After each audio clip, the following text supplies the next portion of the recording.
Come on, Bubby. Come on, Bubby. Come on.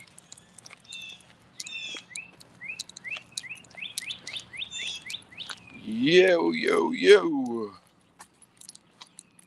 Good morning, salutations. Welcome to another dreary, cold, wet edition of the Morning Thoughts. It is very foggy,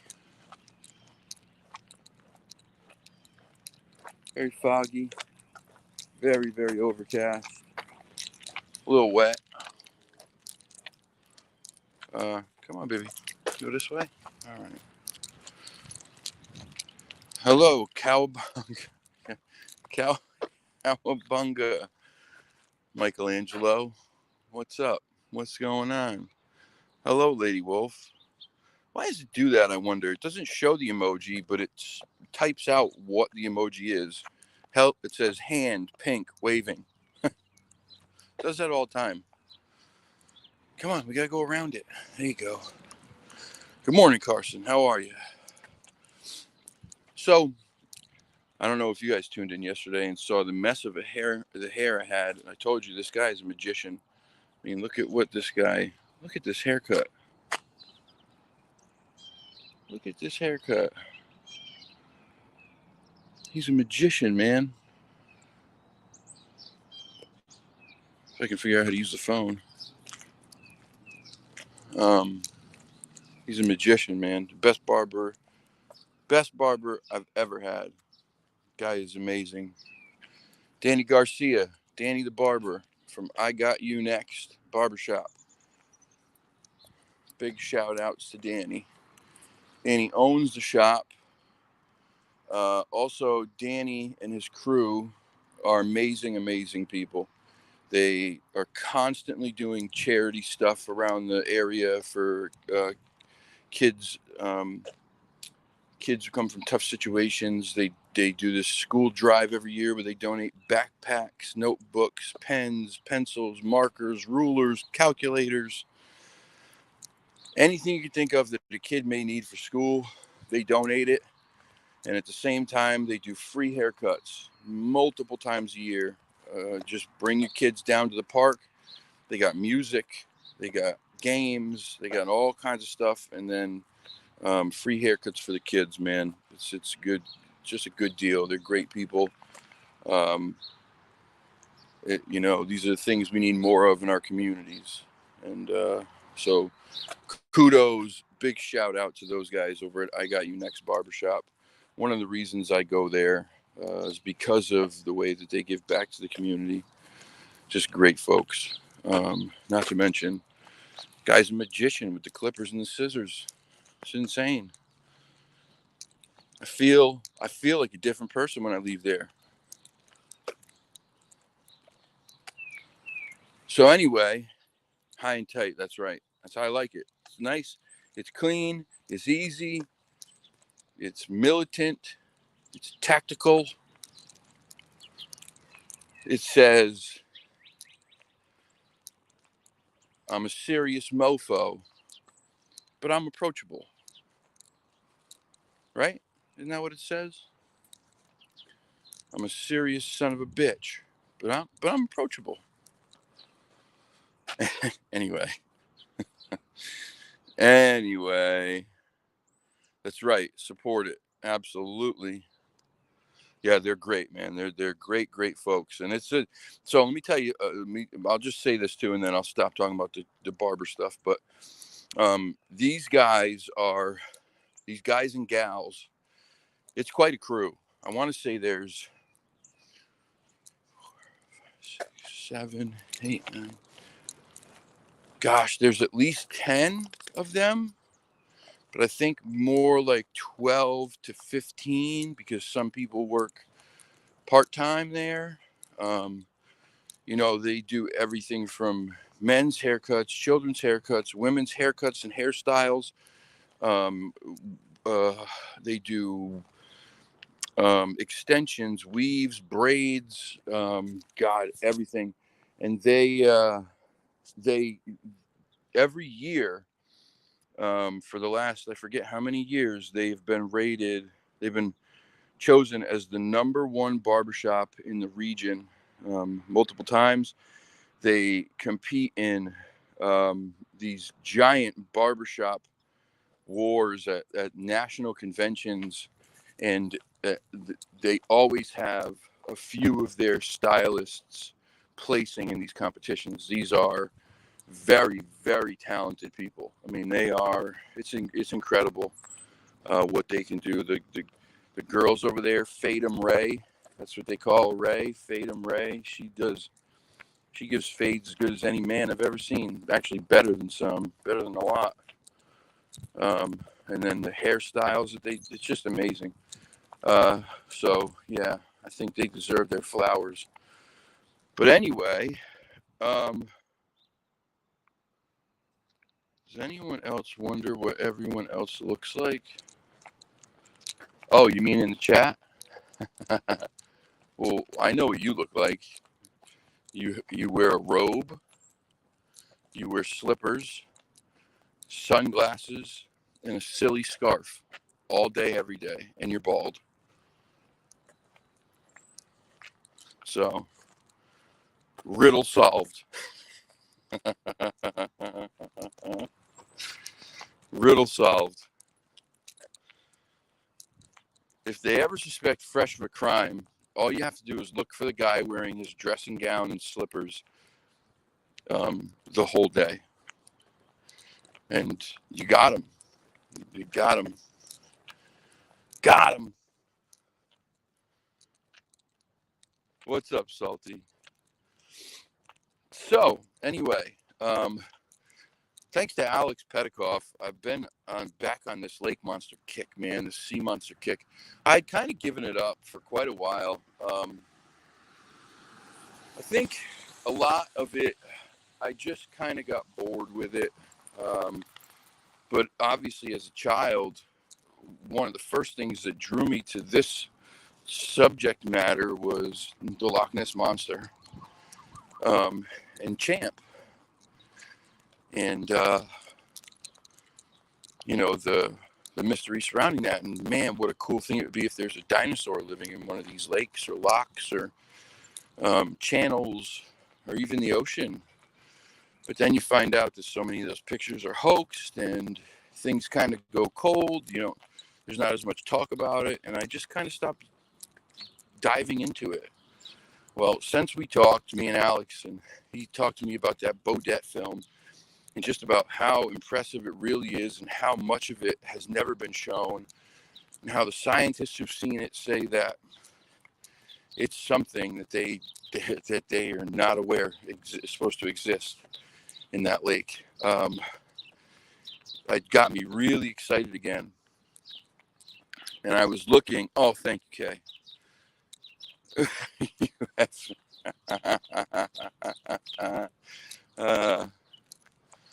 Yeah, you wish. So I've been looking into stuff, and I never even knew about the sightings in Connecticut. So the very first sighting that there's any historical data on was in 1878. An engineer on a steamer ship in Stratford, Connecticut, said he saw a large head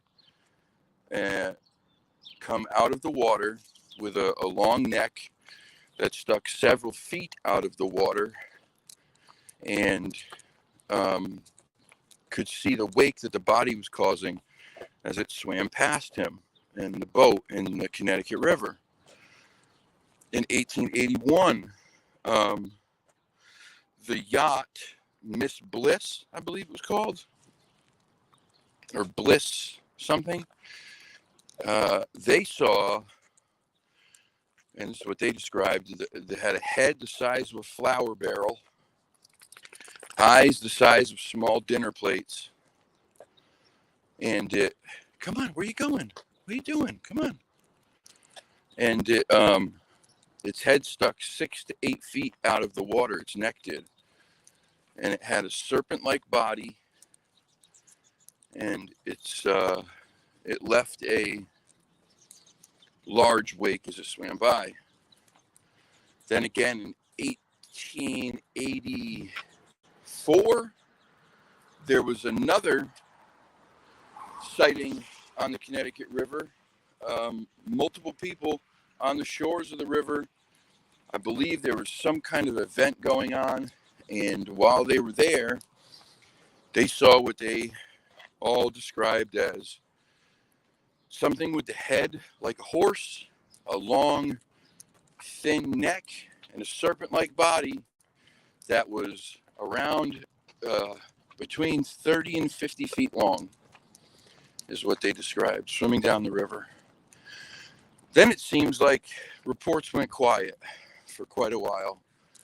In 1995, another sighting on the Connecticut River, very similar to these. Two fishermen saw what they described as a serpent with its head just above the water, but they could see the shadow of the long neck and the body and the tail and flippers. And it swam out by their little boat.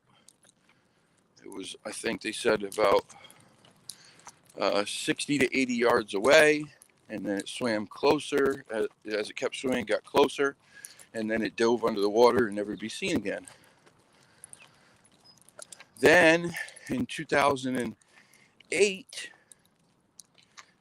there were pictures taken of something in the Connecticut River resembling a sea beast of some sort. Looked to even have spikes on its tail. Real strange. That one didn't fit the other reports at all, except for the fact that it was a large serpent-like beast. So I never even knew that these reports existed in my state. What are the chances that one of these things is real? Well, probably about as good as anything else in my book. The water's a very mysterious place. The ocean is a very mysterious place. Some of these lakes are so deep. They have tunnels, they have caves. We don't know if these things are here, if they have adapted in certain ways that allows them to, stay underwater for even longer periods of time.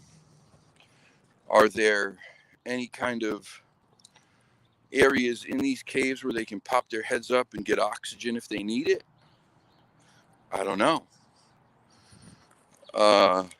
But again, so many reports from all over the globe in different places. There's Ogopogo, there's Champ, there's Loch Ness, what's the other one? Shumashi or whatever the hell it's called. There's, I think, at least a couple in South America. All over the globe. And,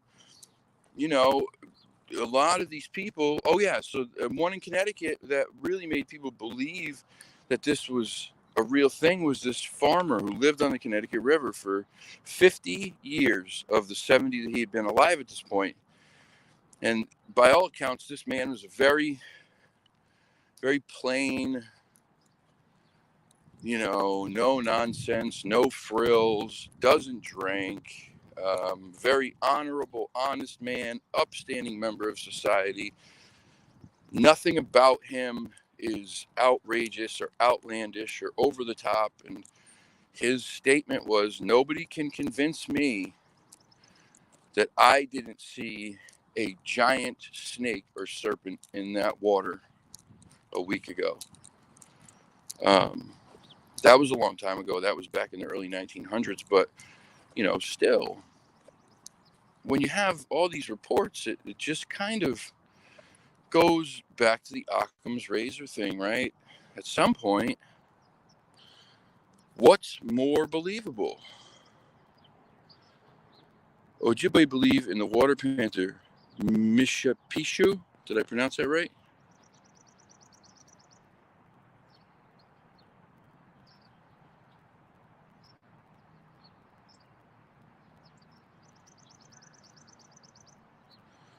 Just popping in to say hello and hope you have a good day. I'm off to the wrist doctor. Your dog pulled it out last year, so now it shoots a burning. Oh, gosh, I'm sorry. Yeah, go get that checked out. Good luck. Okay, you got it too? Jeez Louise.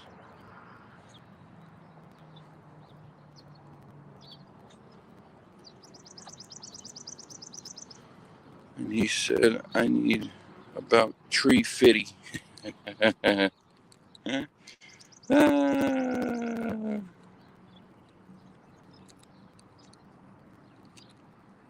Oh, yeah, that's bad. Yikes. Sounds like it hurt like hell. Oh, my God, you guys. Agreed. 100%. We know nothing.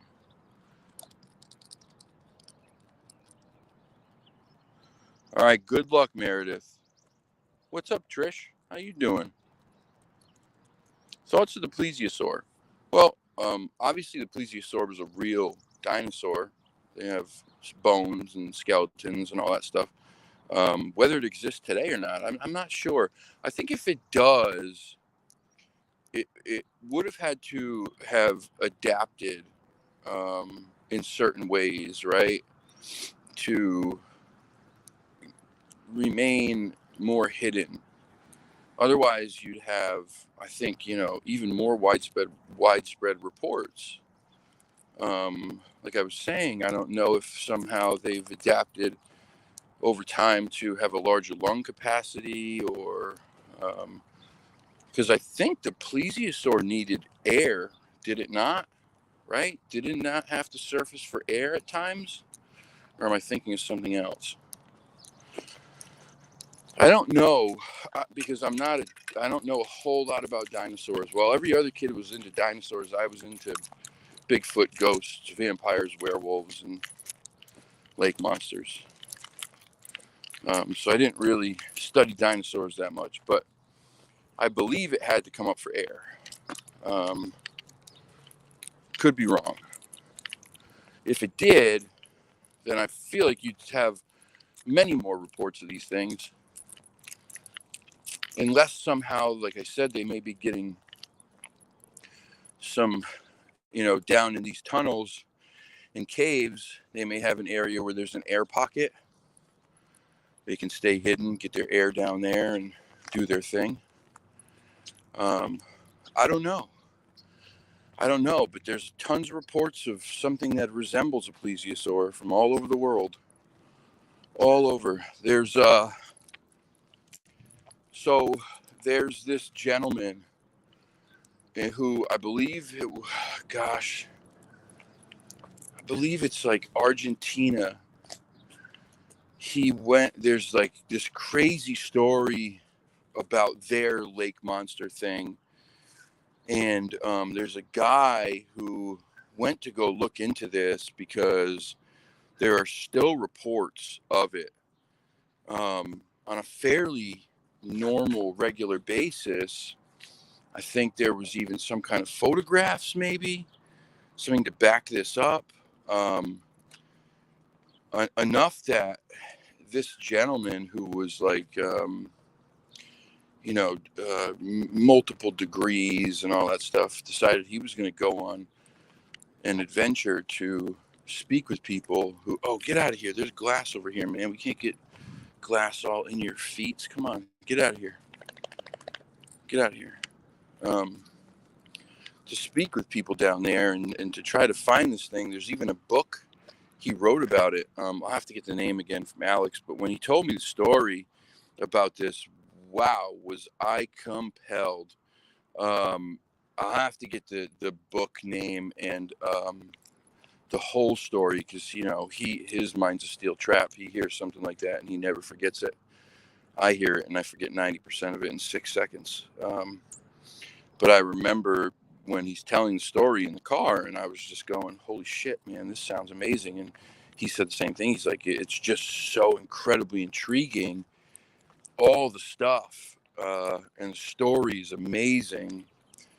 So, just another one that has some kind of some sort of evidence, some sort of proof, quote unquote.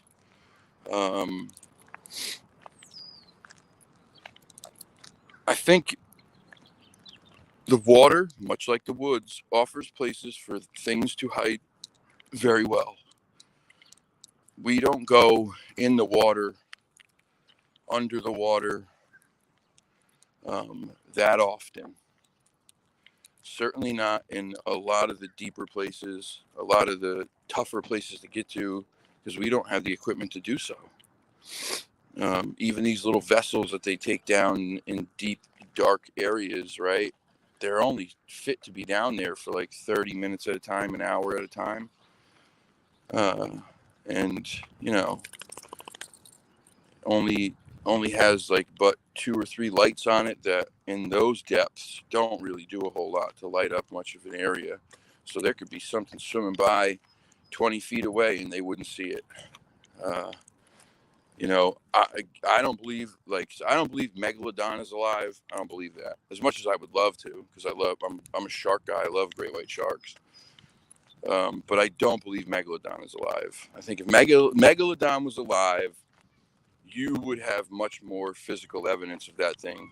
You'd have whales just torn to shreds and in half and all that shit. We don't see that.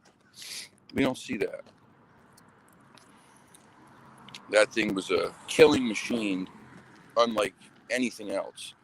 But something like this, I think it's very plausible. It's very plausible, although I think it would have had to adapt in certain ways. Right, exactly. See, hard to believe in a water creature sounds crazy because you believe in a Sasquatch. That's exactly it.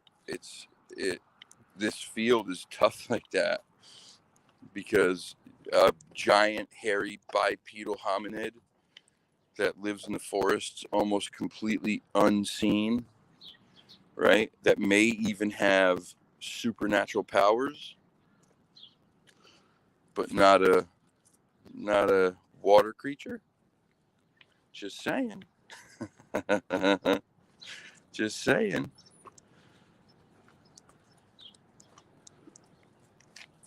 God of underwater beings. All right, right on.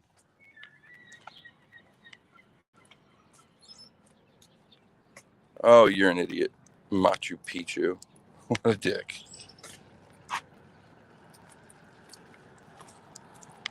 Have a good one, Carson. So anyway, just something to think about. I'm going to read some more reports today when I have some time, when I'm done with work and all that stuff, and see what I can come up with. Thinking about maybe doing a whole show on it, putting some historical reports together and whatnot. Also, spoke with somebody yesterday, a friend. They have a hunter friend who was out in the woods in Rhode Island who came across some footprints and what looks to be a bottom half of the leg impression and knee impression. Very, very large footprints, very, very large leg impression. I'm waiting to get the pictures and the area. All I know is it's near Foster, Rhode Island. And so when I do, you can bet your bottom dollar I'll be going out there and looking.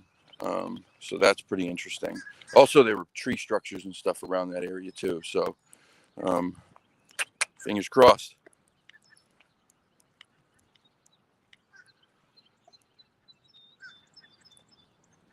Oh, I agree, Lady Wolf. I agree. I'm open to just about everything. I don't know how I feel about mermaids, but I'm open to just about anything. It would be cool if mermaids were real. Oh my God, he's getting close to the thing. He's terrified of sewer grates. Terrified. If you ever see him pull when we're walking, it's because he's trying to yank me away from the sewer grates. This is a big deal. Oh, there must be something, food there or something that he's licking. Yep, there was. The only reason he got close. Now he's not going to want to go anywhere near it. All right. Yeah, anyway. All right, tonight, guys, 7 p.m. Bettina Moss is going to be on the show. It's going to be an awesome show. Please tune in. And I hope you guys have a wonderful day. Have a wonderful, wonderful, wonderful Thursday. And then hopefully most of you, if you're working, have tomorrow and the rest of the weekend off to celebrate Good Friday and Easter. I hope. All right. I'll check in later. Love you all. Have a great day. Until the next time. Peace and chicken grease. We're outie. Mav, say bye. Later.